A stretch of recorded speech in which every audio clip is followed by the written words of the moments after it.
Saya akan bicara pada yang sudah menikah. Pastikan rumah tanggamu harus indah, jangan bodoh. Pastikan rumah tanggamu baik. Pertanyaan sederhana, apakah ada orang mau menikah itu niatnya ingin berantem dan caci maki? Ada atau tidak? Kalau ada, pasti dia orang gila, orang bodoh. Menikah, ngapain kamu nikah? Saya pengen berantem. Orang gila, betul ya? Yakin? Cuman ternyata sekarang ini banyak orang gila setelah menikah. Itu yang saya pusing. Setelah menikah, Masya Allah, tidak ada kesabaran di dalam dirinya. Belum lagi, mohon maaf, ini kadang-kadang kita perlu nyisipkan juga permasalahan-permasalahan psikologi. Ada gampang stres orang hari ini, tak tahu kenapa gampang stres. Naik pitam, mental, emosian sama suami. Ini juga permasalahan. Masalah psikologi itu penting juga, harus diperhatikan. Padahal ditanya hal sepele marah. Kenapa harus marah? Pergi ke psikolog. Terus kita tidak akan bicara dengan orang sakit mental. Kalau ternyata ada di antara kita yang sakit mental, setelah itu menyesal dia, berarti dia sakit mental. Dia ngomong caci maki. Nah, makanya kalau kita berhadapan dengan orang sakit mental, kata orang Jawa, sing waras ngalah. Anda yang sehat, fahami suamimu yang begitu, suka marah, narahnya nggak teraturan, berarti sudah mental. Suamimu kalau sudah marah yang nggak beraturan, berarti dia sudah mental dia. Bawa ke psikolog itu. Artinya harus dibenahi sisi mentalnya. Cuman yang merepotkan ternyata jawaban psikolognya apa? Iya ibu, suami anda memang sakit mental, tapi gara-gara engkau. Ini yang repot. Anda merepotkan ya. Sebab ada orang begitu, betul dia kena mental karena pasangannya memang nggak pernah bisa. Nah ini kan repot. Ayo sekarang berbenah. Rumah tangga harus indah, kita mulai. Siapapun anda, jangan menyerah. Neraka loh di belakang sana. Dan indah itu mudah.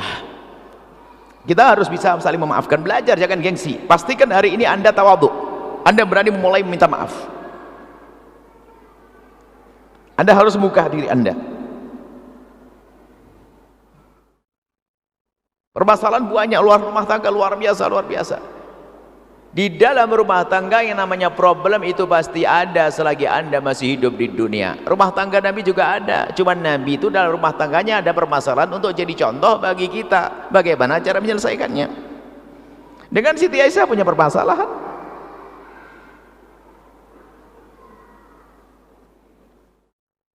Sebuah kisah ya, misal saja.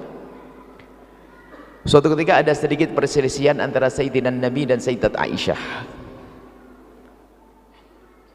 Sayyidina Nabi itu adalah orang yang sangat bijak dengan wahyu, tidak akan melakukan apapun kecuali dengan wahyu. Petunjuk wahyu mengatakan bahwa biar orang lain yang menyelesaikan. Biarpun beliau seorang Nabi, tapi ngajari bagi kita. Yang menyelesaikan orang lain. Ditunjuklah Sayyidina Abu Bakar As-Siddiq. Sayyidina Abu Bakar Siddiq itu bingung untuk jadi penengah. Yang satu adalah nabinya, yang satu adalah putrinya. Bingung bisa adil atau tidak. Cuman karena ini perintah baginda Nabi, maka Sayyidina Abu Bakar pun mau menjadi penengah. Dimulailah diskusi damai itu. Lalu Nabi, ini seorang laki-laki yang bijak itu, ya seperti Nabi, menawarkan kepada Siti Aisyah, Aisyah, nih sudah ada ayahmu akan jadi penengah. Sudah hanya ngomong siapa, aku dulu atau kamu dulu. Nah gitu, bukan langsung aku dulu atau kamu dulu. Rupanya Siti Aisyah itu memang bukan benci dengan Nabi, atau jangan salah. Problem itu mesti ada, nggak enak, pegel tapi bukan benci loh, orang nggak enak, ada permasalahan. Kita tidak mengatakan Siti Aisyah, nah ini permasalahan. Di saat ditawari Siti Aisyah untuk berbicara apakah Nabi dulu atau Siti Aisyah dulu, Siti Aisyah ngerti mendahulukan Nabi. Lalu Siti Aisyah menjawab, engkau dulu ya Rasul, engkau dulu yang berbicara, cuma jangan ngomong kecuali yang benar. Wow, ini Nabi dibilang begitu, jangan ngomong kecuali yang benar. Mendengar ucapan Siti Aisyah ini yang marah siapa? Sayyidina Abu Bakar As-Siddiq. Kok berani ngomong begitu? Nabi maksum wahyu, Siti Aisyah manusia biasa, tapi dia mulia. Jangan dianggap ini merendahkan, karena ini memang dibuat begitu oleh Allah untuk menyelesaikan masalah. Sayyidina Abu Bakar marah, Siti Aisyah mau dipukul. Di saat melihat Sayyidina Abu Bakar marah, Siti Aisyah bingung, dia mau dipukul, lari. Tiba-tiba apa? Lari. Tiba-tiba wajahnya itu ditumpahkan di dada Nabi, minta perlindungan kepada baginda Nabi Muhammad SAW. Setelah itu apa? Sadar, wong dia lagi punya masalah dengan Nabi, kok tiba-tiba dia wajahnya kok di dadanya Nabi. Setelah itu ngelihat Nabi malu beliau. Setelah itu senyum, selesai. Yang perlu diambil pelajaran di sini, wanita hebat kalaupun punya masalah dengan suaminya tetap menganggap suaminya adalah sebagai pelindung dan imam. Jangan gampang cerita ke tetangga sampai ujung sana. Kadang-kadang di status gambarnya muka cemberut, pagi-pagi sudah begini. Ini perempuan-perempuan murah, rendah. Kejadian di kamar, di kantor tahu semua. Inilah Siti Aisyah. Biarpun ternyata dia punya masalah dengan suaminya, ternyata tetap merasa bahasanya yang bisa melindungi adalah juga suamiku. Tidak ada dendam, tidak ada ini. Ya begitu sebagai seorang istri itu, biarpun mungkin ada perselisihan, memang kita manusia, suami manusia, engkau manusia, tentu ada percekcokan, tapi harus tahu adab, ada batasan-batasannya. Seperti anak dengan bapak, ada batasan-batasannya. Nah, problem ini selalu ada dalam rumah tangga, dan harus Anda sadari, karena Anda menikah dengan manusia 100%, dia bukan malaikat, manusia yang tentu ada kesalahannya. Kalau Anda ingin menikah dengan seorang wanita yang tidak pernah punya kesalahan, sampai mati Anda akan jadi jomblo. Kalau Anda seorang wanita ingin menikah dengan laki-laki yang tidak pernah bersalah, sampai mati Anda tidak akan menikah. Akan tapi Anda akan menikah dengan manusia, banyak kebaikannya, pun demikian kadang ada kesalahannya. Menghadapi kebaikannya begitu mudah, akan tapi malam ini kita belajar bagaimana kita menghadapi ketidakbaikan daripada pasangan kita. Itu yang harus kita pahami. Menghadapi kebaikannya mengenak, ketidakbaikannya bagaimana? Menemukan suami melakukan kasar dan sebagainya, harus ada trik-trik, harus ada cara-caranya, harus pahami kita. Maka ada beberapa hal yang harus perhatikan ini untuk rumah tangga indah. Yang pertama, pastikan Anda tidak akan menyebut kekurangan pasangan Anda sampai Anda mati. Pegang ini, jangan sekali-kali Anda menyebut kekurangan pasangan Anda sampai Anda mati. Awas, hati-hati. Anda pegangi ini, dan Nabi mengajarkannya.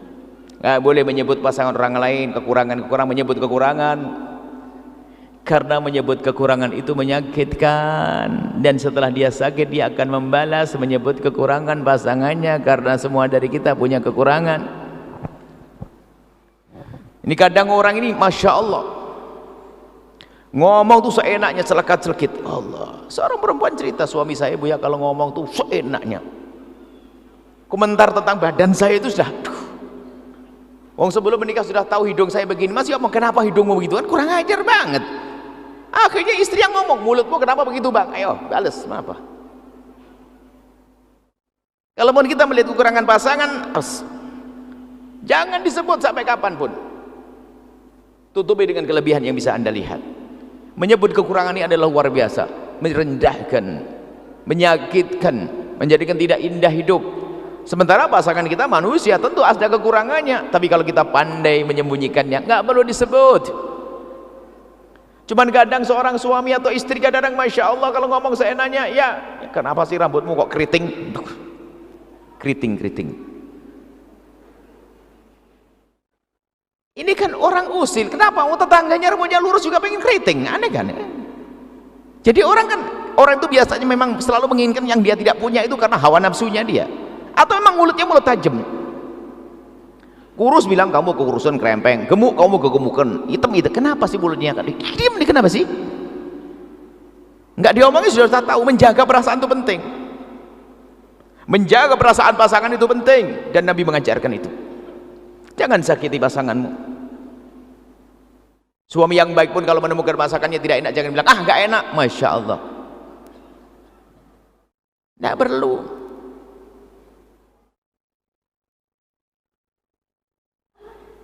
Dan jangan menjadikan gojlokan itu sebuah kebiasaan. Hati-hati. Ya, ilmu kebal penting juga. Barangkali kita digojlok, diejek, kita tetap kebal. Tapi nggak boleh jadi kebiasaan di rumah kita. Kebiasaan gojlokan, olok-olokan dan sebagainya. Itu laki-laki yang mengatakan istrinya begini begitu, ternyata Masya Allah, kalau dijejer itu masih plus, sangat baik istrinya. Memang dasar laki-laki nggak benar dia, saya tahu itu. Kenapa kok seperti itu tuh? Jelek banget dia, hatinya yang jelek, bukan sekedar badan, mulutnya, mukanya yang jelek, tapi ternyata akhlaknya lebih jelek dari itu semuanya. Mencaci, mengolok. Jadi pastikan ya, jangan menyebut kekurangan pasanganmu sampai kapanpun. Masya Allah, baik terang-terangan atau halus. Anda harus paham loh ya, kalau Anda beli bedak pemutih kulit itu langsung istrimu ngomong, ya memang saya hitam, bisa saja ngomong gitu loh, karena tersinggung perasaannya. Jadi memang harus halus urusan dengan orang lain itu. Artinya bagaimana kita menjaga, oh yang menjaga saja kadang kita kebablasan, bagaimana kalau hidup kita tidak pernah menjaga. Tolong jaga lisanmu, jaga mulutmu, jangan menyebut kekurangan pasanganmu. Dan kadang bukan kekurangan diri, kekurangan orang lain. Tidak perlu, bapaknya nggak benar, nggak usah disebut-sebut. Apalagi kadang dihubung-hubungkan, iya memang kamu dari keluarga begitu-begitu. Masya Allah. Sampai ada, iya Buya, sampai ngomong, saya tahu Buya, saya dari keluarga biasa, suami saya keluarga ustadz, ulama. Tapi sebelum menikah dengan saya kan tahu seperti. Tapi setiap menikah selalu disebut. Anak saya nakal, dibilang ya gennya kamu. Kurang ajar gen kamu tuh. Ajib, anaknya nakal langsung disalahkan ibunya gara-gara bukan keturunan yang baik, padahal itu bandel gara-gara bapaknya kok. Sudahlah, ini harus waspada. Jangan gampang menyalahkan pasangan, menjelekkan pasangan. Ini penyakit hari ini, seolah-olah dia tidak menyadari dirinya. Kalau bahasa guyonannya tuh beginilah, kalau belum menikah, kalau pengen mencari pasangan tuh bener-bener kau lihat pasanganmu tuh bener nih, milih. Karena Nabi mengajarkan, insya Allah pertemuan yang akan datang tuh qaul mar'atul arba'in, kalau menikah tuh lihat, milih. Kalau mau menikah itu milih. Jika engkau ingin menikah, lihatlah calonmu itu dengan mata melek, dilihat dulu benar tidak. Cuman kalau dia sudah menjadi pasanganmu, pandanglah pasanganmu dengan mata remeng-remeng gitu loh. Kebalikan sekarang. Dulu waktu menikah pokoknya kalau tidak dia nggak mau dia, wah dunia seluas daun kelor, hanya ada dia di dunia ini. Apa itu, giliran menikah wah kebuka semuanya. Balikannya, kita harus mudah tutup kekurangannya. Semakin kita tajam fokus kepada kekurangannya, lihat hilang, akan berkurang itu cinta. Dia masih punya kebaikan-kebaikan. Kita harus membiasakan dengan seperti itu dengan pasanganmu. Sudahlah gini saja, pastikan kalau engkau sudah menyebut kejelekan pasanganmu, engkau yang jelek, sudah rumus. Nggak usah pakai pengadilan nanti. Keturunannya tidak baik, keturunan mana ada? Nabi tidak menyebut-nyebut keturunan kok. Bapaknya ini ada, kullu mauludin yuladu ala fitrati. Bapaknya penjahat, anaknya bisa jadi kekasih Allah kok. Siapa yang tidak tahu Abu Jahal tuh? Orang paling jahat seluruh dunia, paling rendah dunia akhirat. Abu Jahal punya anak namanya Ikrimah, sahabat yang mulia. Ayo, jangan dibawa-bawa ayahnya itu. Kalau anda sudah mengambil dia, didik dia dengan benar, selesai. Kadang turun keturunannya dibawa kemana-mana, dibawa. Masya Allah nih, pastikan rumah tangga yang begitu tidak akan indah. Hidupnya ngenes, kalaupun bertahan istrinya atau suaminya bertahan, ya karena sudah terlanjur punya anak 3, mau gimana lagi. Kalau masalah mulutnya Masya Allah, lillah, tapi ternyata hidupnya tidak indah, kemudian dia zalim terus dalam rumah tangganya. Dari biasa menyebut kejelekan pasangan itu akan buat reaksi. Setelah ada reaksi sering berantem, sering caci maki. Disitulah hilang cinta, setan akan bermain setelah itu. Sehingga matanya menjadi mata senang melihat yang haram daripada melihat yang halal. Bencana setelah itu. Ayo, ini yang pertama. Pastikan Anda tidak akan melihat, menyebut kekurangan pasangan Anda. Sebuah kisah ini. Sebuah kisah itu hanya sekedar artinya sebagai gambaran tentang nilai ya. Jadi gini ceritanya, komitmen suami istri itu ingin berbenah. Lalu bagaimana? Bersepakat suami istri, suaminya ngomong ke istrinya, istrinya ngomong suaminya, yuk sekarang agar kita bisa menghindar dari hal-hal yang tidak baik, 2 kertas selembar untuk suami, sebelah untuk istri. Semua pergi ke kamar satunya, kamar Siti. Untuk apa? Sekarang yang istriku tercinta, tolong tulis kekuranganku. Nanti kita tuker. Saya akan juga nulis kekuranganmu. Nanti kita tuker biar kita saling berbenah. Saling berbenah. Sang istri masuk kamar, suami masuk kamar. Sang istri nulis dengan sang suami keluar, akhirnya keluar, dilipat sama sang suami, sang istri dilipat juga, tukeran.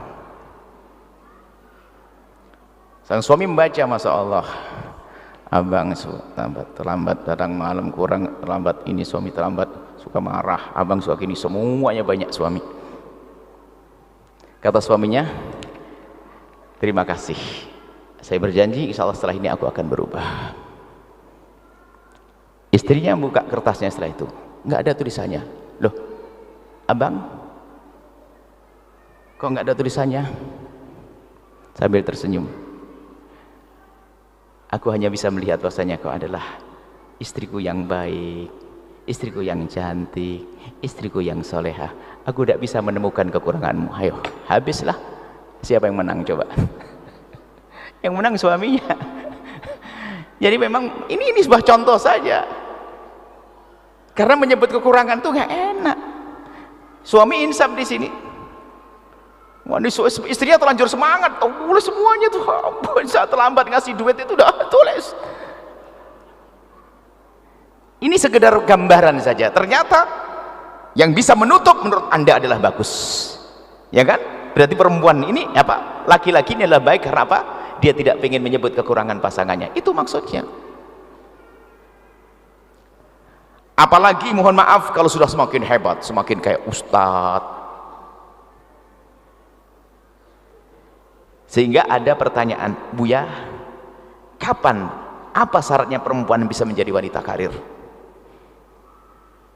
Syaratnya mah gampang. Dapat izin suami, izin yang sesungguhnya ya, bukan izin ngancem. Izin sesungguhnya itu, abang gimana kalau saya kerja menurut abang? Bahasa begitu. Bahasanya lembut begitu. Ada minta izin tapi serem, abang ini nggak bisa nyukupi semuanya, bang gini nggak bisa, setiap hari kurang terus bang, saya mau kerja bang ya. Ya bahasa iya, ngomongnya nggak enak dulu. Jadi izinnya yang benar, bukan izin ngancam. Izin yang indah, abang gimana kalau saya harus mencari. Pertama adalah izin suami. Yang kedua adalah tidak mengganggu kewajiban pribadinya kepada anak dan sebagainya. Yang ketiga, tempatnya terhormat. Yang keempat, pekerjaannya memang halal. Yang kelima, sederhana, tidak boleh menjadikan dia semakin sombong. Sengaja saya sebutkan yang terakhir ini karena ini yang paling penting. Sebab wanita biasanya kalau sudah mulai ekonomi lebih dari suami, sudah mulai bertolak pinggang. Ya sudah, tinggalin saya, cerai. Makanya gampang cerai. Kalau perempuan mudah sukses itu gampang cerai. Hati-hati, Anda insya Allah indah semua rumah tangga Anda. Saya tidak cerita kepada Anda. Lihat wanita yang paling banyak duitnya, gampang minta cerai. Kalau sudah cerai susah menikah. Karena apa? Otaknya dikuasai dengan ambisi tadi. Lihat, karena sudah merasa dia lebih, sehingga mentang-mentang kalau di saat dia menjadi makmum, ada permasalahan dengan suami, dia diam, masa enak, beres. Karena punya duit, iya nggak apa-apa, tinggalin nggak apa-apa, saya bisa kok. Waduh, ditinggal betul, janda dia. Dan yang banyak semacam, maka saya ingatkan wanita karir, bukan tidak boleh, akan tapi tolong kalau semakin sukses, semakin tawadhu pada suami. Di sisi lain kalau suami ternyata lemah, tahu diri. Kadang suami itu adalah tahu cari rezeki susah, cari rezeki susah, sehingga yang mengcover adalah istrinya. Nggak ada kata maaf, nggak ada kata terima kasih. Cuman kadang-kadang Masya Allah, bisanya yang ngabisin duit, ngambur-amburin. Ini ada model-model laki-laki begitu tuh. Nggak tahu itu laki-laki atau sapi begitu tuh. Ada, saya nggak minta maaf, penting tuh kalau memang dia suka gagal. Tapi yang nggak benar, malah suatu ketika seorang suami istri berkata, "Buya, suami saya itu hebat." Hebat gimana? Saya bangga. Nggak mau kerja, nggak ini. Setiap saya mau gajian sudah ditunggu. Mana duitnya? Waduh. Ini kurang ajar. Dalam hati saya, kamu menemukan suamimu di tong sampah bagian mana itu? Kok ada laki-laki begitu itu? Memang orang-orang begitu harus direndahkan kok. Minta maaf aja kok susah. Mungkin sekali memang model bangkrutan itu ada, tapi kata maaf kan gampang. Menghargai suami istri kan gampang. Kadang-kadang waduh nggak karu-karuan tuh.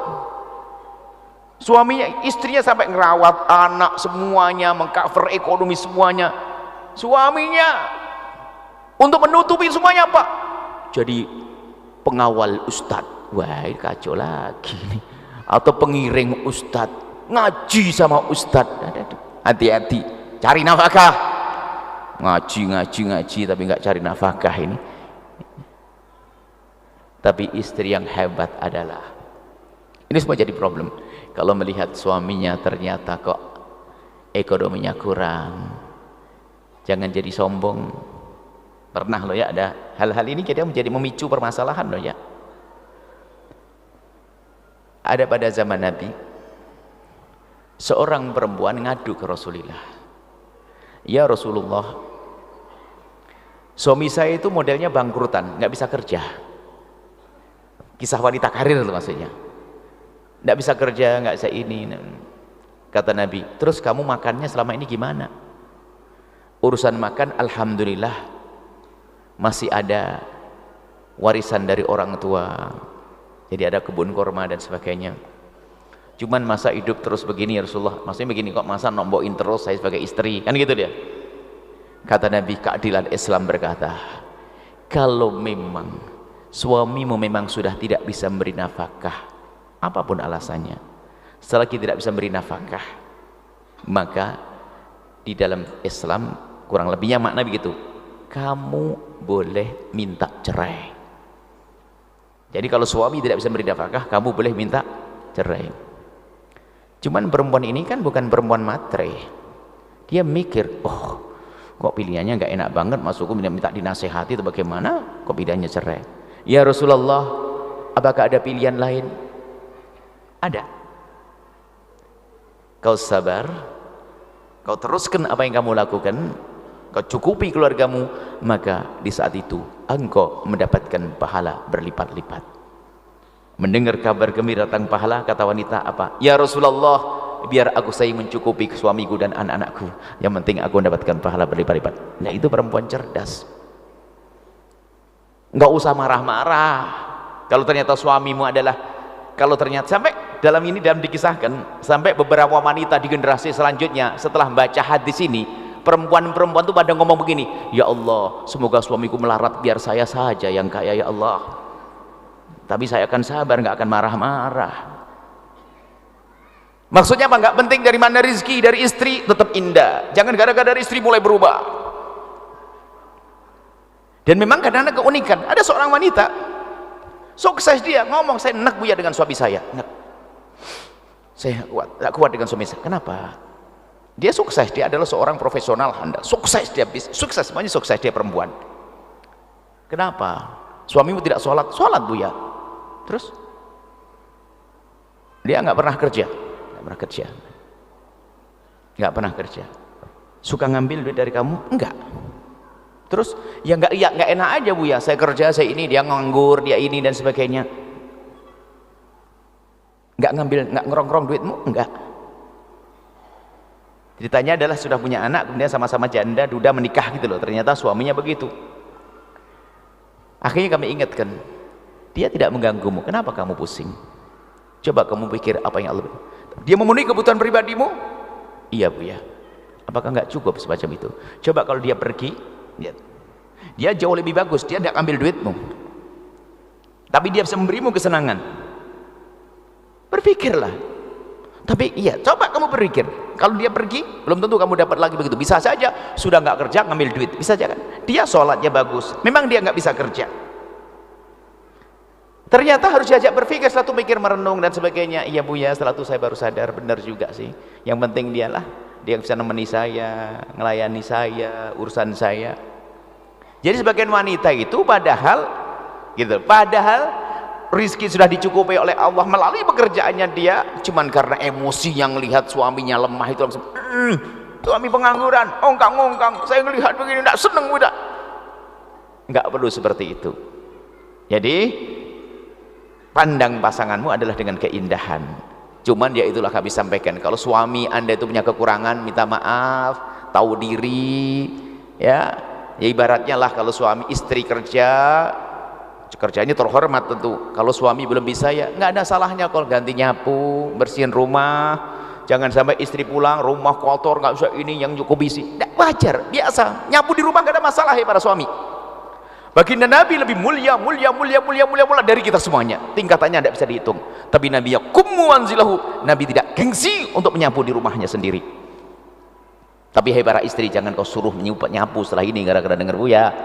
Ini adalah kesadaran seorang suami yang baik. Nyapu rumah aja nggak bisa, kan indah kalau hidup tuh sesaat mau bikin nasi goreng bersama, ada yang potong bawang, indah itu. Jangan soal istri, ada suami itu memang gayanya ongkang-ongkang dok, ma nasi goreng cepat, cobalah bantu motong bawangnya biar enak deh. Hidup tuh yang indah itu loh, jangan kaku-kaku amat ini. Baik, ini pertama Pak, jangan menyebut kekurangan. Ekonomi kekurangan.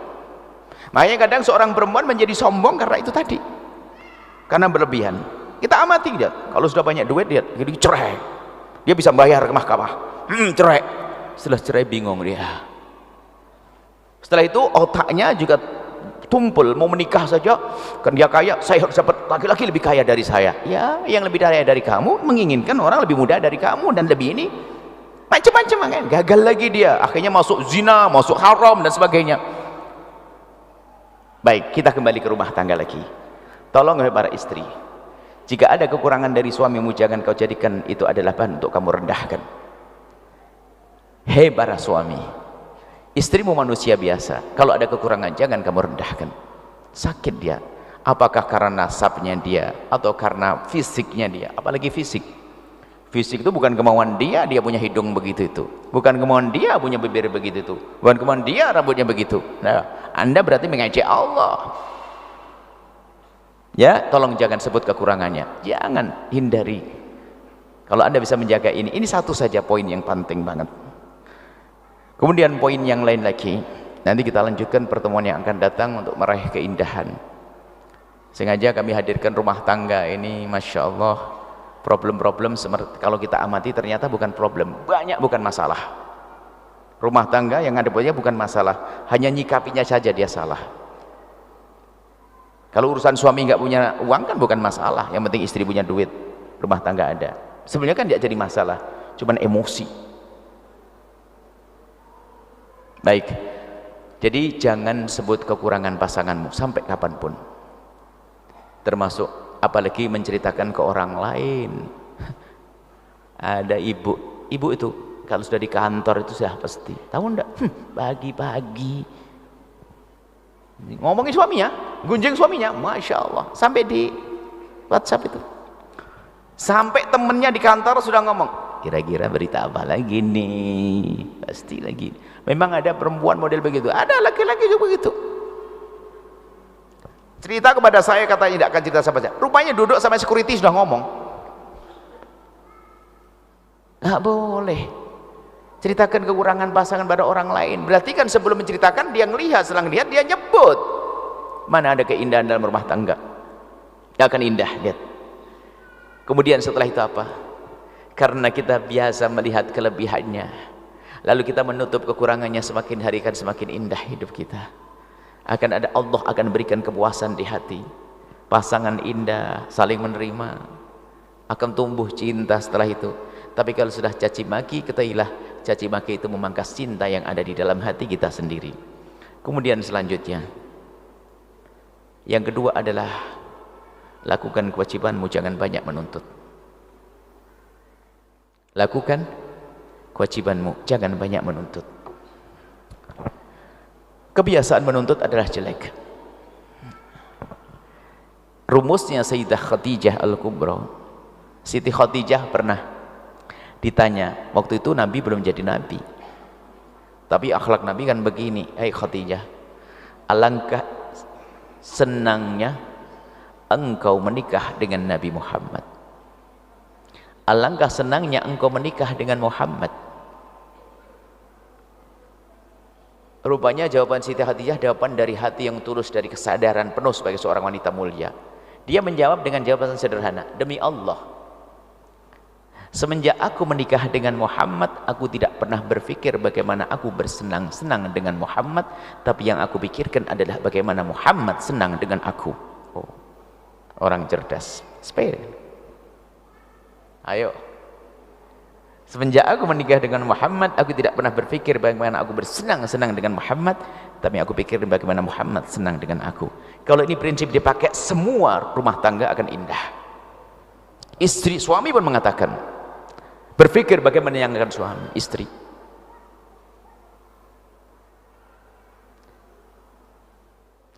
Seni bercinta itu penting, Pak.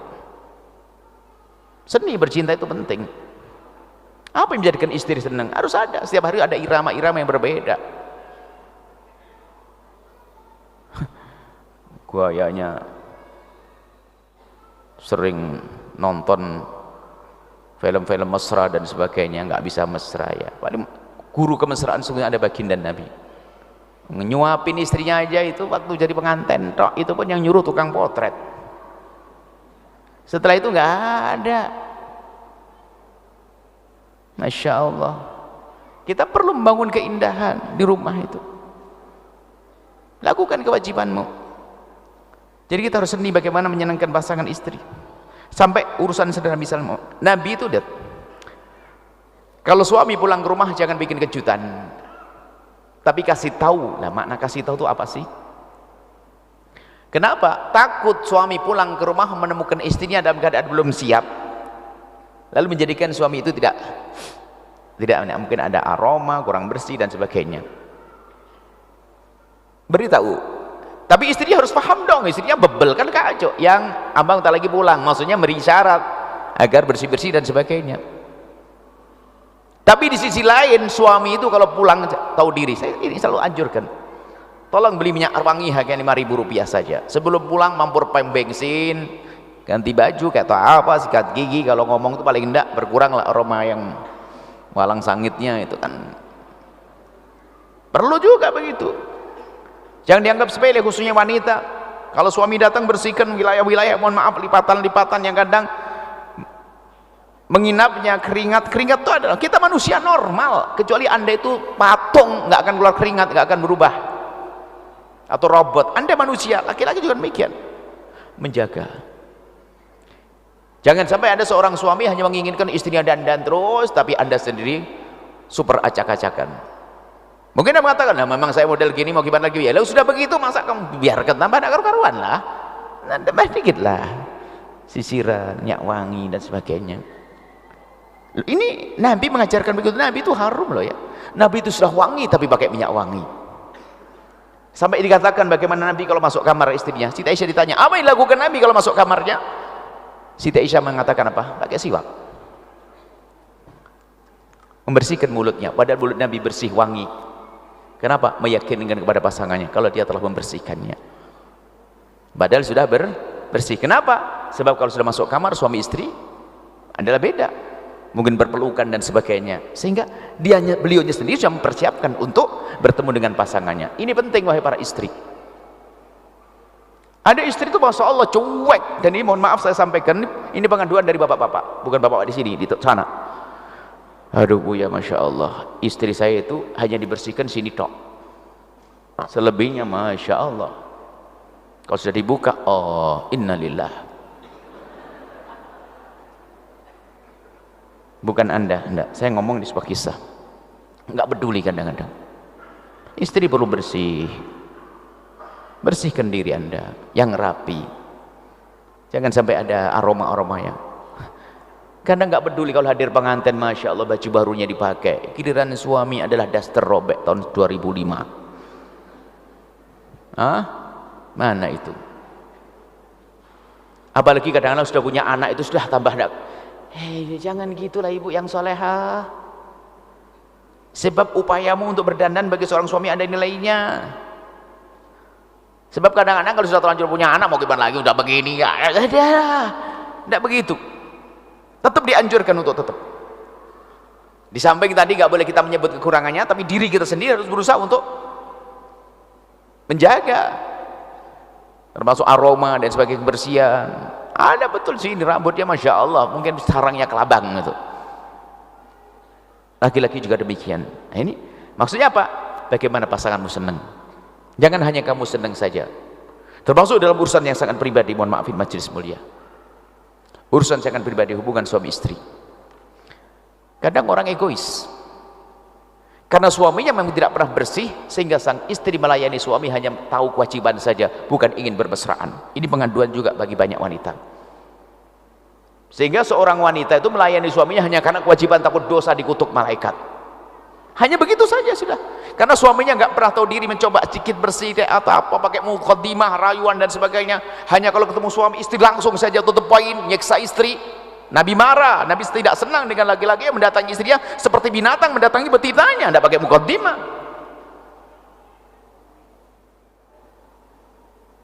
Jangan dianggap sepele, itu akan menggumpal itu nanti pada akhirnya. Ini suami ada keindahan, perempuan apalagi seorang wanita, keindahannya di sekujur tubuhnya, dari telinganya yang dengar kalimat yang bagus, hidungnya menyium aroma yang bagus. Ini perlu, seorang laki-laki juga perlu semangat untuk menyenangkan pasangan, istri juga demikian.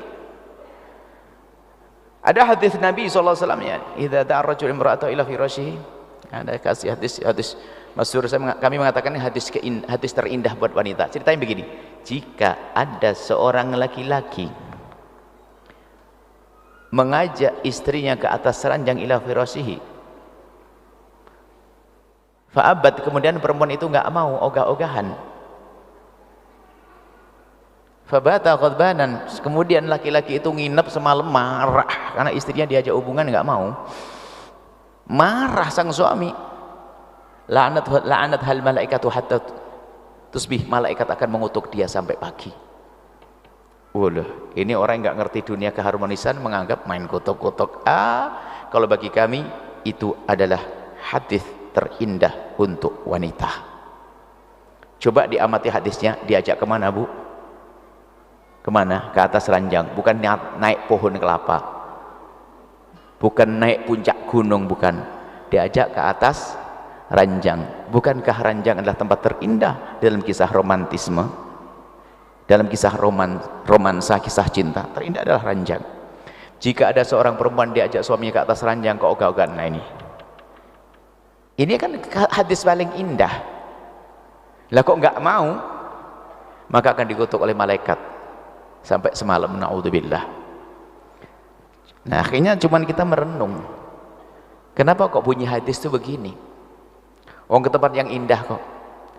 Rupanya setelah selidik, punya selidik bu, dan ini bukan anda tidak usah tersinggung, saya ngomongin orang lain yang di sana.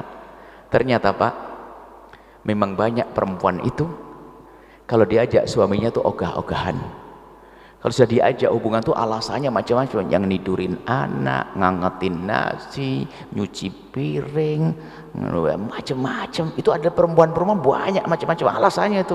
Bukan langsung tutup poin, pakai dandan, semprot minyak wangi, ahlan bahlasan abang, Masya Allah, ada udah. Ada perempuan memang model begitu, ogah-ogahan, memang gayanya begitu, karena dia tidak mendengar hadis, tidak cerdas. Sebenarnya kalau lihat bahasa cinta tuh indah, isyarat suaminya nyowel begitu harus paham dia. Langsung ya bang, ntar bang, nggak usah pakai bahasa dua kali. Wah ini suami saya, ini kayak paham langsung, ntar bang. Masuk kamar mandi langsung keluar sudah kelihatan cantik bidadari keluar dari kamu. Gitu dong. Hidup tuh indah. Makanya saya nggak senang laki-laki kaku-kaku amat. Biarpun ustadz tuh hanya di mimbar, kalau sudah di kamar bukan ustadz lagi. Gayanya ustadz sampai kabar, assalamualaikum wahai istriku, apa kabar? Oh boy itu. Ada gaya kesolehannya, soleh apa itu.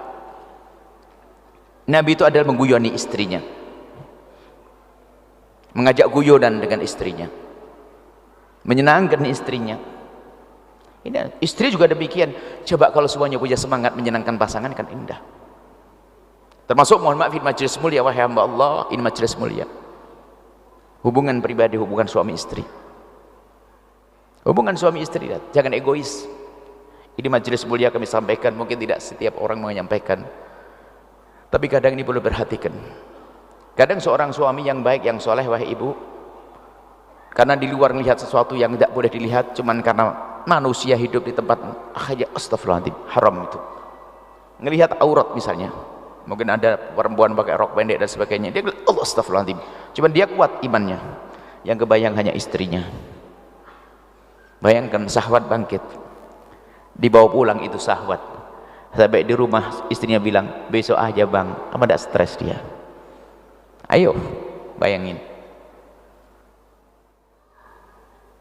Atau ternyata istrinya dalam keadaan haid, maka bisa sampaikan jadi wanita itu yang cerdas, aktif dan inovatif. Laki-laki juga demikian, aktif, cerdas, inovatif dalam hubungan. Ini majelis mulia karena apa? Kegagalan di sini.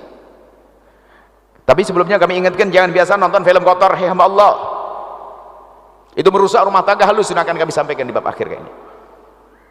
Ini merusak, karena akan seorang laki-laki yang bisa nonton film kotor yang di otaknya hanya yang ada di film, nggak akan bisa terwujud dengan istrinya, ujung-ujungnya adalah merendahkan istrinya, tidak seperti yang dilihat di film. Begitu sebaliknya, seorang istri yang bisa nonton film kotor, dia berangan-angan ingin mendapatkan seperti yang ada di film, dan suaminya tidak bisa melakukan seperti itu, maka menjadi rendah suaminya.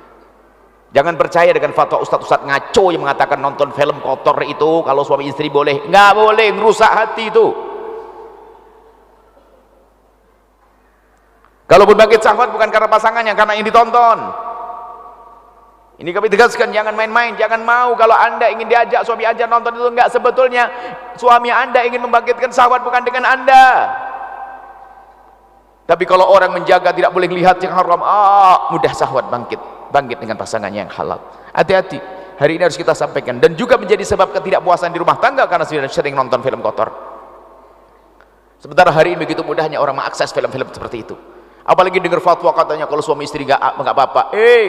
Psikolog pun melarang karena itu merusak mental, sehingga kalau orang sudah biasa nonton film kotor terus pikirannya di alam khayal, tidak ada di alam nyata, sehingga setiap melihat perempuan bayangannya aneh-aneh, sampai seorang anak syahwat melihat ibunya sendiri. Ayo, dan ini diakui oleh psikolog-psikolog. Seorang anak melihat ibunya syahwat, sampai mungkin ngintip ibunya dan sebagainya, dengan saudaranya apalagi, gara-gara suka nonton film kotor itu.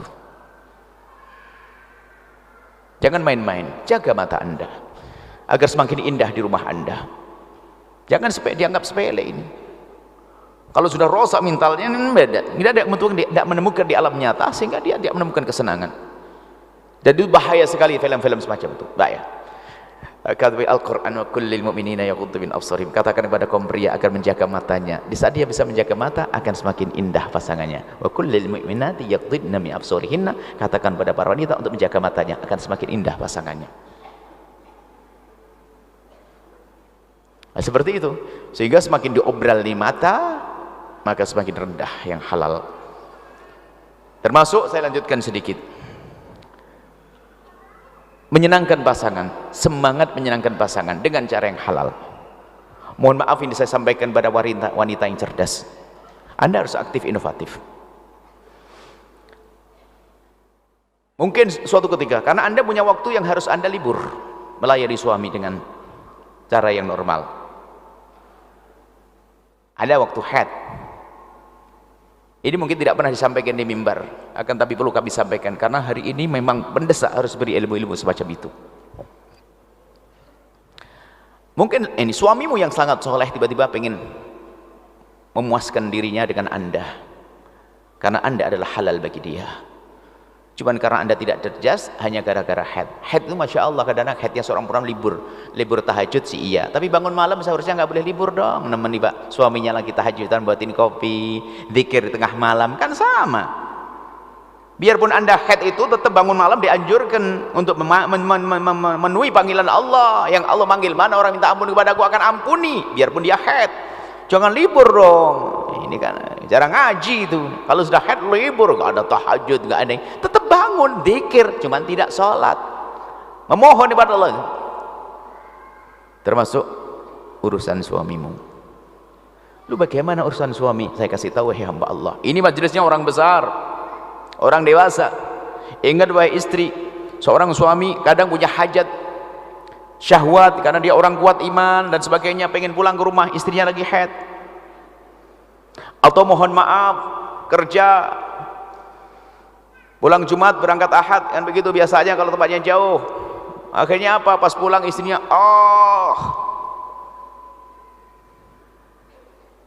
stop, nah kan pusing dia, stres dia. Tapi kami sampaikan, wahai para istri, ingat, jika seorang suami mengeluarkan air mani dengan tangannya sendiri, hukumnya haram. Tapi kalau dia mengeluarkan air mani dengan tangan anda dan kehebatan anda, adalah tidak halal, tidak haram. Yang penting satu hal, dalam keadaan anda haid, tidak memasukkan ke wilayah tersebut. Depan atau belakang nggak boleh, sama. Depan atau belakang nggak boleh, awas, hati-hati, jangan main-main urusan ini. Akan tapi mohon maaf, jika bercumbu dengan anda dengan sebagainya, cukup dengan kelehan anda. Maksudnya apa? Jangan dibiarkan dia terlantar. Dia akan mencari yang menjadikan sebab dia puas, ada. Atau dengan tangan seorang istri. Mohon maaf, ini majelis mulia. Karena sebagian seorang istri kalau sudah itu langsung tidur sore sudah. Kalau sudah haid jam 7 habis maghrib sudah tidur. Suaminya stres, apalagi suami lagi lembur, syahwatnya panjang dia. Lihat istrinya, tidak. Termasuk mohon maaf mendekati wilayah tersebut, yang penting tidak masuk. Masih diperkenankan, jangan masuk pokoknya. Kalau masuk haram, dosa. Jangan sebagai seorang istri demi cari keridhaan suami melayani suaminya dalam keadaan haid dengan memasukkan ke tempat tersebut, haram. Tapi kalau dengan kesenangan yang kecerdasan anda selain dari memasukkan ke tempat tersebut, maka itu wanita hebat. Jangan dibiarkan dia terlantar, karena dia Masya Allah kerjanya di luar, banyak godaan barangkali.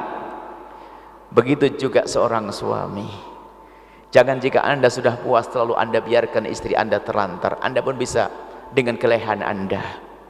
Seorang suami istri adalah dengan cumbuan, dengan rayuan, dengan sentuhan mereka. Jangan seorang suami kalau sudah bebas selesailah langsung tidur ngorok. Harus ada, maksudnya apa? Berpikirlah anda menyenangkan pasangan. Ini majelis mulia. Dan hal demikian diajarkan muda'abah. Nabi mengajarkan keindahan dalam rumah tangga.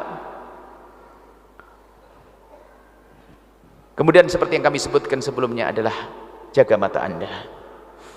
Jaga mata anda, na'udzubillah, godaan-godaan luar biasa. Kalau sudah hilang, yang namanya hati kadang-kadang tergoda. Mohon maaf, sampai ada seorang nenek-nenek umur sudah 62 tahun gara-gara reoni. Katanya cinta lama tumbuh kembali. Reoni, kakek nenek meninggalkan suaminya. Bukan urusan syahwat saja, urusan hati yang rusak. Kenapa? Jelalatan matanya. Kalau sudah tahu itu bukan suaminya, haram, saya tidak boleh. Selesai. Enggak usah, iya sih zaman dulu ya. Ingat waktu di SMP dulu, SMA. Seolah-olah indah. Memang dulu waktu pacaran, na'udzubillah, pacaran nggak punya masalah, nggak ada nanggung nafkah. Ketemunya jarang-jarang, sehingga indah terus. Giliran suaminya kan setiap hari ketemu, kadang bau kecut juga. Mau dibanding-bandingin begitu, kan setan yang membisikkan begitu.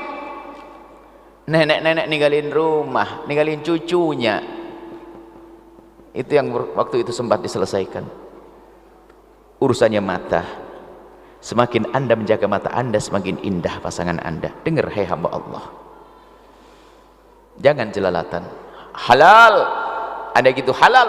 Untuk menguatkan halal ini adalah yang Allah ridhoi. Nabi Muhammad ridho dengan pasanganku ini, akan lahir anak, terus begitu. Tapi lihat kalau mata sudah bebas, nggak karu-karuan, lihat sama pasangannya nggak syahwat. Pengakuan seorang suami, iya bu ya, saya nggak bisa berhubungan dengan istri saya tidak syahwat lagi. Kenapa? Matanya sudah jelalatan ke sana kemari. Istri pun juga demikian. Kenapa kok ngomong sama suami kok menjadi emosian? Karena sering WA dengan yang lainnya. Naudzubillah, dia khianat hatinya, busuk hatinya, dia akan rusak pada akhirnya. Ingat wanita, semuanya tahu punya hati. Jika ternyata Anda mulai godaan, Anda pangkas, jangan dilanjutkan, jangan menikmati bisikan syaitan. Ini adalah pengakuan wanita. Betul Bu ya, saya wanita, dia tahu dosa dia mengakui, betul Bu ya, kenapa saya, tolong kenapa, saya bingung, saya pengen ini. Kenapa? Kalau saya di WA suami saya biasa, tapi kalau saya mendapatkan WA dari dia, kenapa saya gemeteran?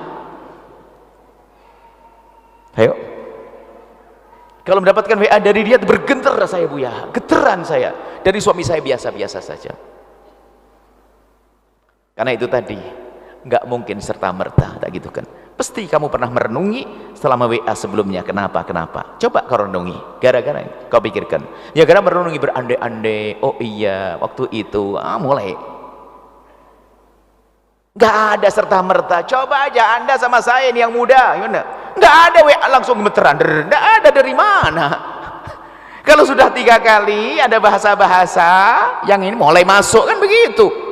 Nggak mungkin serta merta masuk WA begini, lu lihat begini, gemeteran begini. Tidak ada, nggak mungkin serta merta itu. Disitulah awal naudzubillah terjadinya perselingkuhan, awal naudzubillah khianat, dosa besar di hadapan Allah. Hati-hati, jaga hatimu. Rumah tangga harus indah, harus bahagia. Ini di antara yang perlu kami hadirkan. Insya Allah banyak nasihat-nasihat rumah tangga yang perlu kami hadirkan ya. Ini sekelumit, insya Allah semoga bermanfaat. Kami rindu Anda bahagia. Ingat, problem rumah tangga banyak. Saya ceritakan dulu, saya guyon anak, saya membuat konsultasi tiap malam hari Senin pagi. Sehari itu saya buat konsultasi, stres saya. Gara-gara tahu Buya buka konsultasi, yang datang banyak, problem semuanya. Ada yang nangis belum buka mobil, sampai ada suatu ketika ngadu tuh, roknya dibuka, menunjukkan kalau apa, dipukul suaminya.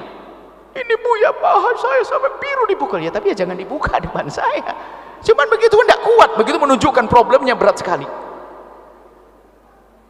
Akhirnya gara-gara saya buka konsultasi begitu, ya tapi nggak sampai dibuka, maksudnya dia mau dibuka depan saya, mau saya larang. Dia enggak, bukan, artinya menunjukkan dia tidak kuat lagi, dia menahan emosinya. Akhirnya tak pikir, wah ini kalau begini terus saya buka setiap hari Senin, stres saya. Gara-gara itu uban saya tumbuh Bu, Pak. Gara-gara ngeliat problem orang tuh. Makanya kalau ibu datang ke saya sama suami sambil cubit-cubitan, rambut saya jadi hitam. Saya paling seneng kalau ngeliat bahagia, semangat betul. Kalau saya ngeliat orang bahagia tuh, kalau ada tamu itu colak-colek begitu sama istri, waduh ini langsung semangat saya itu. Ini problem terus bikin stres. Masya Allah ya, bikin saya cepat tua. Ya, yang indah ya, cubit-cubitan. Ada suatu ketika ibu anaknya banyak, 9. Masya Allah anak 9. Iya Bu ya, ini hamil lagi. Oh luar biasa ibu ini, melahirkannya gampang Bu. Iya sakit Bu ya. Terus ya sebetulnya ingat kelahiran sakit, tapi waktu melihat suami saya sudah lah selain dari begitu sudah langsung saya ikut seneng, padahal cuma denger tok. Bahagia itu penting. Bahagia itu akan memancar keindahan, kelembutan kepada anak istri, anak-anak yang lainnya. Kalau Anda cemburutan sama istri, sama suami, anak akan tumbuh dengan dalam keadaan hatinya sempit. Akhirnya anaknya emosian, nggak bisa menghargai orang tuanya. Insya Allah semuanya bahagia dan indah. Tolong yang terakhir, jaga mata, ini paling penting ya, jaga mata. Insya Allah semuanya bisa mengabdi kepada pasangan. Indah, indah, indah. Wallahu a'lam bissawab.